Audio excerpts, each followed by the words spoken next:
Make a mistake once, it becomes a lesson. Make a mistake twice, and it becomes a choice.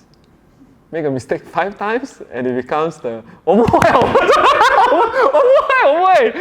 Hey guys, thanks for watching another episode of Real Talk with LoukProp. So I'm Louis. Today we'll be talking about the 5 common mistakes that first-time home buyers make. Right? A lot of people, when they are first venturing into a property, they don't realize that they're making these mistakes until they have made them. So if we have the experience of past buyers, now we are trying to do up this video, share a little bit more with you what are the most common mistakes, and so that you yourself don't make them when you're finding your first property. So let's go. So the first mistake that most people will make is not understanding your financials first, right? Not having this complete financial assessment. Some people might think that, after I've gotten my IPA, in principle approval for my bank loan, or my HLE, right, your home loan eligibility done up, that's all I need, right? That's usually not the case. There are a lot more things that you need to consider. Things like, for your home loan eligibility, right, or your bank loan, what is your exact eligibility? Have you calculated in your TDSR, MSR calculations? Whether you're getting a HDB loan or a bank loan, how much cash you need to set aside to pay your down payment, how much CPF you have on hand to pay for that down payment, as well as your stamp duties, right? Next, for your loan, what is the monthly loan installments, whether it is payable with CPF, how much of it is payable by cash, and is it comfortable for you at all? Other miscellaneous fees like admin fees, conveyancing fees, your maintenance fees, sinking fund, your SNCC charges for HDB, right? All these extra costs and expenses will count into your total expenses that you're spending on your property. So after consolidating all these factors and having your full financial assessment, then you'll feel like, is it comfortable for me to go into this property purchase? We don't want a situation whereby after buying the property, suddenly you feel like, hey, there's a lot of extra expenses that I can't afford. So second most common mistake that people make is deciding purely based on emotions or FOMO and less on basic research that's done on the project or the property that you're buying. We get it.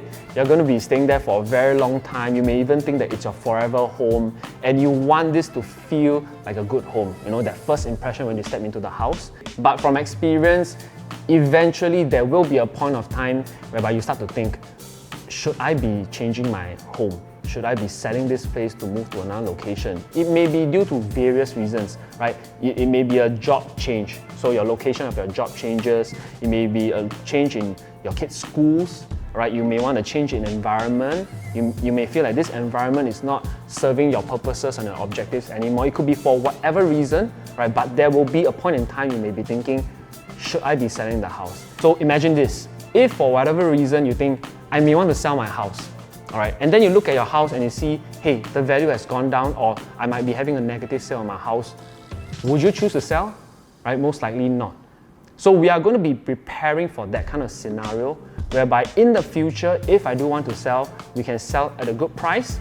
We can still sell and get back whatever we need to get back from our cash and CPF and not have a negative sale. Basic research has to be done for whatever property that you're buying, and some of these things include, number 1, the past 12 months transactions in your entire area.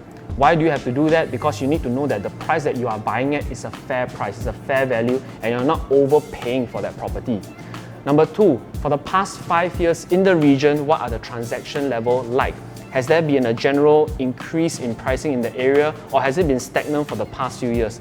This is important to understand whether your area itself has any potential for your property to increase value in the next few years. For resale, right, you need to know that whether the unit you're interested in, is it a first owner, second owner, third owner, so on and so forth, because if you understand that this unit is being owned by a first owner, they will have a bigger margin for you to negotiate the price on. If they are second or third owner, probably they would have paid higher prices than the first owner and they may not be that negotiable. Also understand the proximity to nearby amenities or schools, right?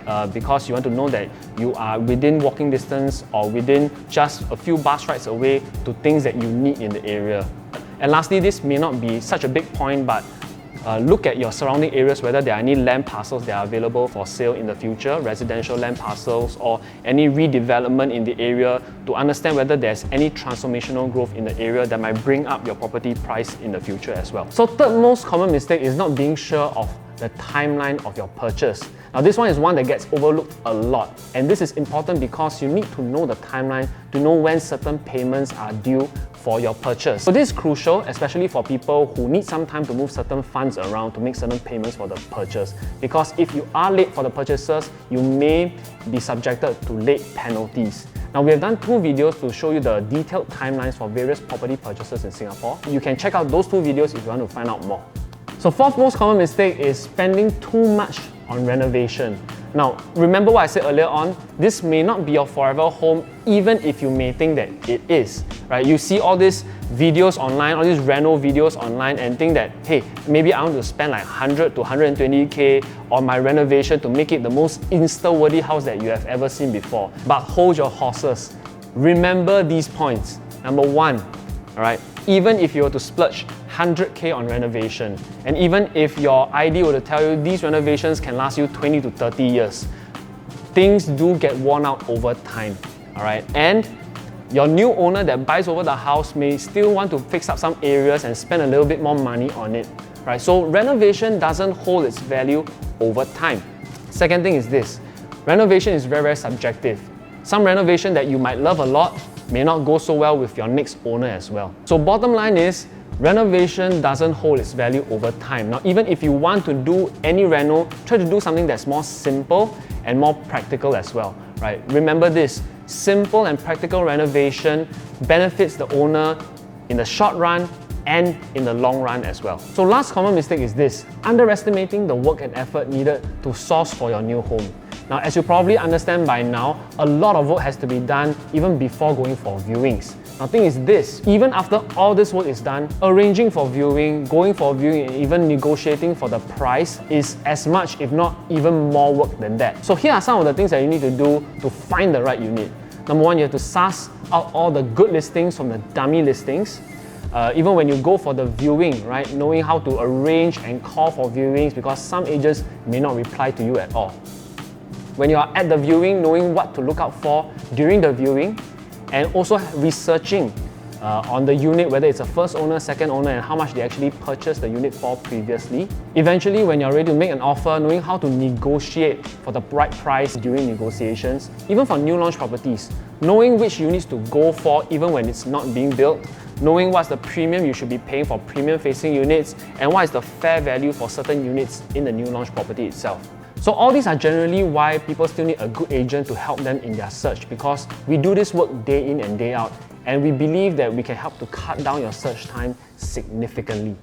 So that's it for the video, and of course there are more mistakes that people make, but we picked out the 5 most common ones. If you have experienced any before or you know of any other mistakes that people make, leave it down in the comment section below, we'll definitely read it. So if you like the content today, please give the video a like and subscribe to the channel. And guys, let me leave you with a parting thought. We all make mistakes, have struggles, and even regret things in our past. But you are not, let me repeat, you are not your mistakes, you are not your struggles, and you are here now with the power to shape your day and future.